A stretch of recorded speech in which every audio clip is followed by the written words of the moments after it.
I yield myself such time as I may consume.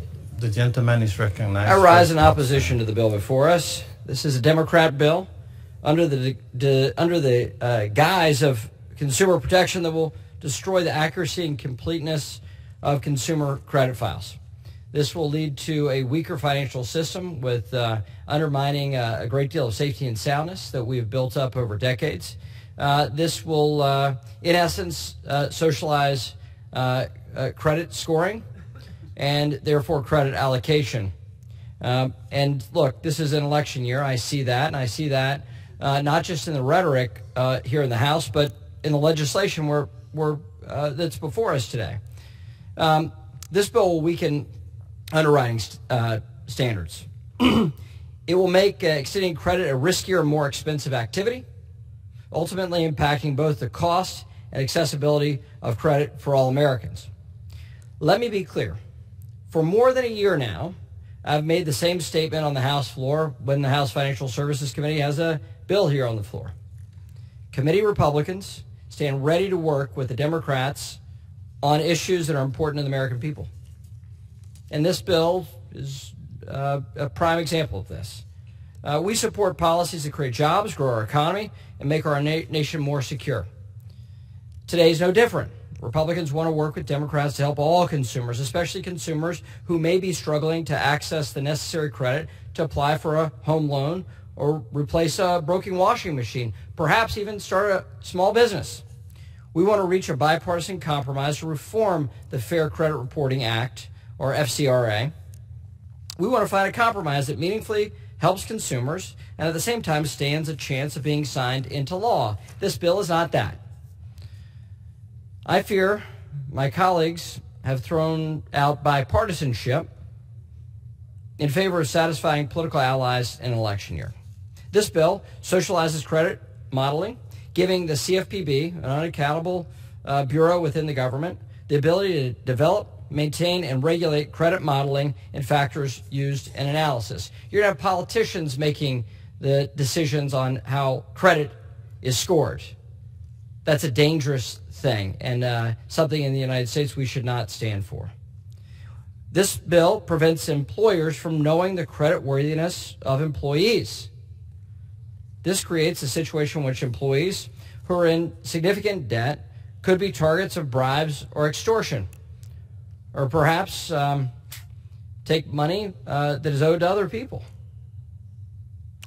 This bill creates a boon for the trial lawyers, creating new reinvestigation and appeals processes to be exploited by the trial bar.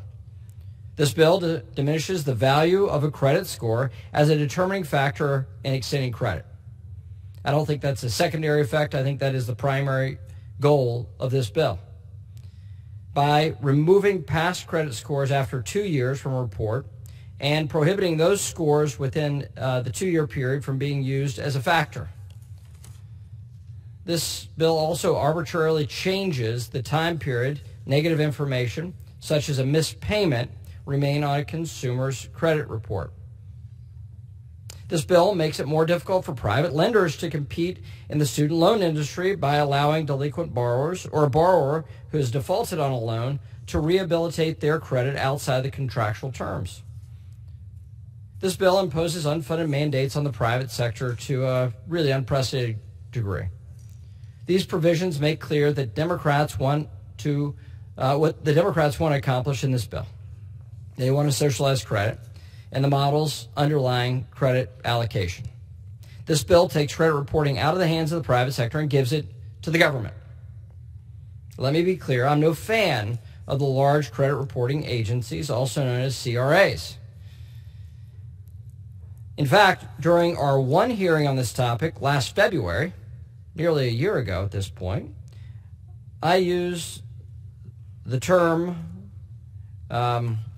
loosely that we discussed this bill because it was just a discussion draft and much different than what we have before us. But in that hearing, we didn't discuss the implications of this bill or the FCRA in that hearing.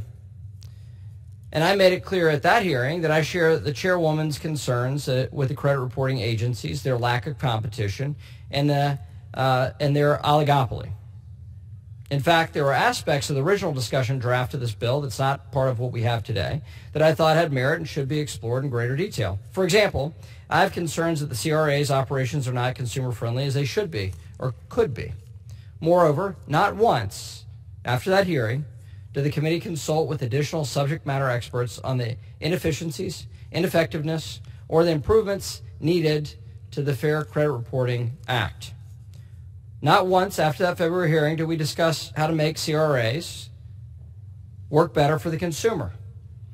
Not once do we have real bipartisan discussions about what we could achieve and get signed into law.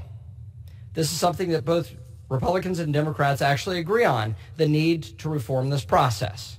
I agree that we should be disclosing public record data sources. I agree we should exclude paid, medically necessary medical debt from consumer credit reports.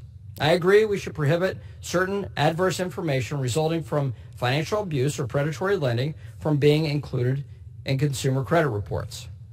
In fact, the substitute amendment I filed with the Rules Committee that was not made in order this day includes the bipartisan reform I described and more. Committee Republicans support reforms such as prohibiting the use of Social Security numbers to verify consumers. Now, this is a primary source and a primary ingredient for identity fraud. We should take action there, and I think we can. Committee Republicans also support facilitating online credit freezes and the removal of credit freezes, and the removal of credit files for minors and children. We also support studying the use of non-traditional data in credit scoring, as well as codifying the Consumer Financial Protection Bureau's, or the CFPB's, credit reporting registry. I think there are things that we can do. Bipartisanship is within our grasp. All my colleagues had to do is reach out and grab it. As I said, Republicans stand ready to work with Democrats to help consumers. But this bill is about socializing credit and credit allocation. And this bill is not the answer to the consumer's challenge. In fact, the Democrats' bill will only hurt the very consumers we are trying to help. I urge my colleagues to oppose this socialization of credit reporting and vote no on this bill. And, Mr. Speaker, I reserve the balance of my time.